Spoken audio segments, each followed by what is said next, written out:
Israel dan Hamas menyepakati gencatan senjata usai 460 hari dilanda konflik yang menghancurkan Gaza, Palestina.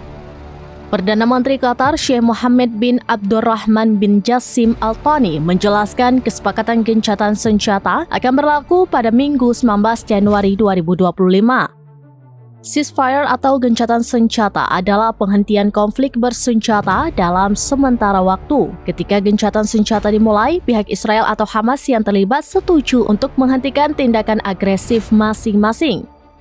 Associated Press pada Rabu 15 Januari 2025 mengkonfirmasikan kesepakatan gencatan senjata Gaza mencakup penghentian serangan sementara untuk mengakhiri kehancuran yang terjadi di Gaza, Palestina. Adapun kesepakatan awal dengan upaya pembebasan 33 tawanan yang terdiri dari wanita, anak-anak, orang dewasa yang lebih tua, dan warga sipil yang terluka. Periode pertama gencatan senjata Gaza akan berlangsung selama 6 minggu, mulai pada Minggu 19 Januari 2025 yang membuka negosiasi untuk mengakhiri perang. Di periode ini akan melibatkan pertukaran tahanan terbatas, penarikan sebagian pasukan Israel di Gaza, dan penggelontoran bantuan ke daerah tersebut.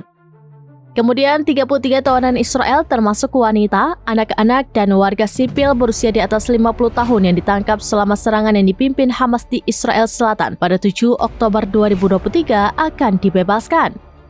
Sebagai gantinya, Israel akan melepas tahanan Palestina selama fase ini, termasuk mereka yang menjalani hukuman seumur hidup. Diperkirakan terdapat sekitar 1.000 warga Palestina yang ditahan setelah peristiwa 7 Oktober 2023. Bersamaan dengan pertukaran tawanan, Israel akan menarik pasukannya dari pusat-pusat populasi Gaza ke wilayah-wilayah yang jaraknya tidak lebih dari 700 meter antara perbatasan Gaza dan Israel. Namun, hal tersebut kemungkinan tidak termasuk koridor Netzarim, kawasan militer yang membelah Gaza Utara dan Selatan yang dikendalikan oleh Israel. Penarikan pasukan Israel dari koridor Netzarim diharapkan akan dilakukan secara bertahap. Selama gencatan senjata Gaza tahap pertama, Israel akan mengizinkan warga sipil untuk kembali ke rumah mereka di wilayah Gaza Utara yang terkepung. Di tempat tersebut, kelaparan mungkin telah terjadi. Untuk itu, lonjakan bantuan diizinkan masuk hingga 600 truk per hari. Israel juga akan mengizinkan warga Palestina yang terluka meninggalkan jalur Gaza untuk dirawat. Mereka akan membuka penyeberangan Rafah, wilayah selatan Gaza yang berbatasan langsung dengan Mesir selama 7 hari setelah dimulainya implementasi tahap pertama. Israel juga akan mengurangi pasukan di koridor Philadelphia, wilayah perbatasan antara Mesir dan Gaza. Mereka juga diminta untuk menarik diri secara penuh selambat-lambatnya pada hari ke-50 setelah kesepakatan gencatan senjata mulai berlaku. Presiden Amerika Serikat Joe Biden mengatakan gencatan senjata akan terus berlanjut. Meski negosiasi tahap kedua dan ketiga berlangsung lebih lama dari 6 minggu. Israel bersikeras tidak boleh ada jaminan tertulis yang diberikan untuk mengesampingkan dimulainya kembali serangannya setelah tahap pertama selesai. Namun menurut sumber Mesir yang dikutip Associated Press, ketiga mediator yang terlibat dalam perundingan, yakni Mesir, Qatar, dan Amerika Serikat, telah memberikan jaminan lisan kepada Hamas. Jaminan tersebut mencakup bahwa negosiasi akan terus berlanjut.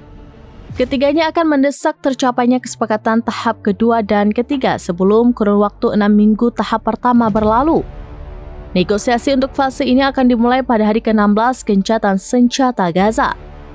Tahap ini akan mencakup pembebasan semua sandera yang masih hidup, termasuk tentara pria. Pasukan Israel akan mundur dari jalur Gaza, meskipun mengatakan tidak akan menyetujui penarikan penuh sampai kemampuan militer dan politik Hamas dihilangkan.